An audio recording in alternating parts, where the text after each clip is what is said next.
નમસ્કાર, હું અરવિંદસિંહ જાડેજા, વિપક્ષી નેતા, માંડવી તાલુકા પંચાયત. ગઈકાલે કેન્દ્ર સરકારે જે નિર્ણય જાહેર કર્યો છે કે 25 જૂનને બંધારણના હત્યાના દિવસ તરીકે જાહેર કર્યો છે, તો આ નિર્ણયને હું વખોડું છું.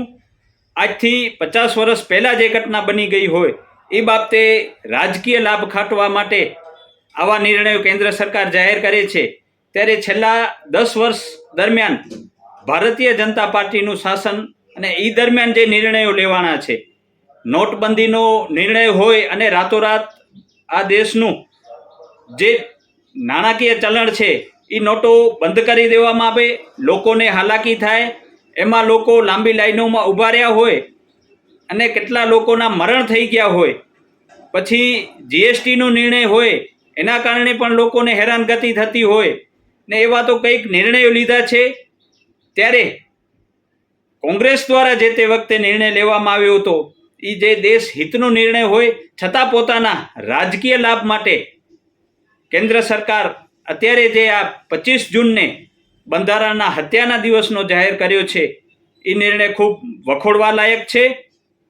કેન્દ્ર સરકારે હાલે જે સત્તામાં બેઠી છે, 400 પારની વાતો કરતા હતા, માંડ સરકાર બનાવી, ટેકાથી સરકાર બનાવી અને સત્તામાં આવ્યા છે, છતાં આવા નિર્ણયો લેતા હોય ત્યારે એમને ખરેખર તો જે મણિપુરની હાલત છે એ બાબતે સંજ્ઞાન લેવું જોઈએ. જે રીતે પેપર લીક થઈ રહ્યા છે એના ઉપર કડક કાયદો લાવવો જોઈએ. જે રીતે દેશમાં અત્યારે મોંઘવારી છે, બેરોજગારી છે, લોકો હેરાન થઈ રહ્યા છે. એક વખત ફ્રી ઓફ ડેટાની જીઓએ વાત કરી હોય અને રાતોરાત એમાં ભાવ વધારા કરી અને જ્યાં અત્યાર સુધી 600ની અંદર રિચાર્જ થતો હતો એના 800 રૂપિયા કરી નાખ્યા, 30 દિવસનો રિચાર્જ હતો 28 દિવસનો લઈ આવ્યા. આવા બધા નિર્ણયો થતા હોય. સરકારી શાળાઓ છે એ સરકારી શાળાઓમાં શિક્ષણ ખાડે ગયું છે અને એનું પણ પ્રાઇવેટીકરણ કરી નાખ્યું છે. મેડિકલમાં પણ જે સરકારી દવાખાનાઓ છે એ બંધ થવાના આરે છે, પૂરી સુવિધાઓ નથી અને ખાનગી મેડિકલો અને ખાનગી દવાખાના ખુલી રહ્યા છે. ત્યારે લોકોને આ બધી હાલાકી થઈ રહી છે.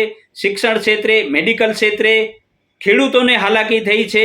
એના માટે કોઈ સારા નિર્ણયો લીધા વગર આવા નિર્ણયો લઈ અને પોતાને કોઈ રાજકીય લાભ થાય એના માટે જ્યારે કેન્દ્ર સરકાર આ વસ્તુ કરતી હોય ત્યારે આ નિર્ણયને હું અને કોંગ્રેસ પાર્ટી વખોડીએ છીએ. તમે સત્તામાં આવ્યા છો,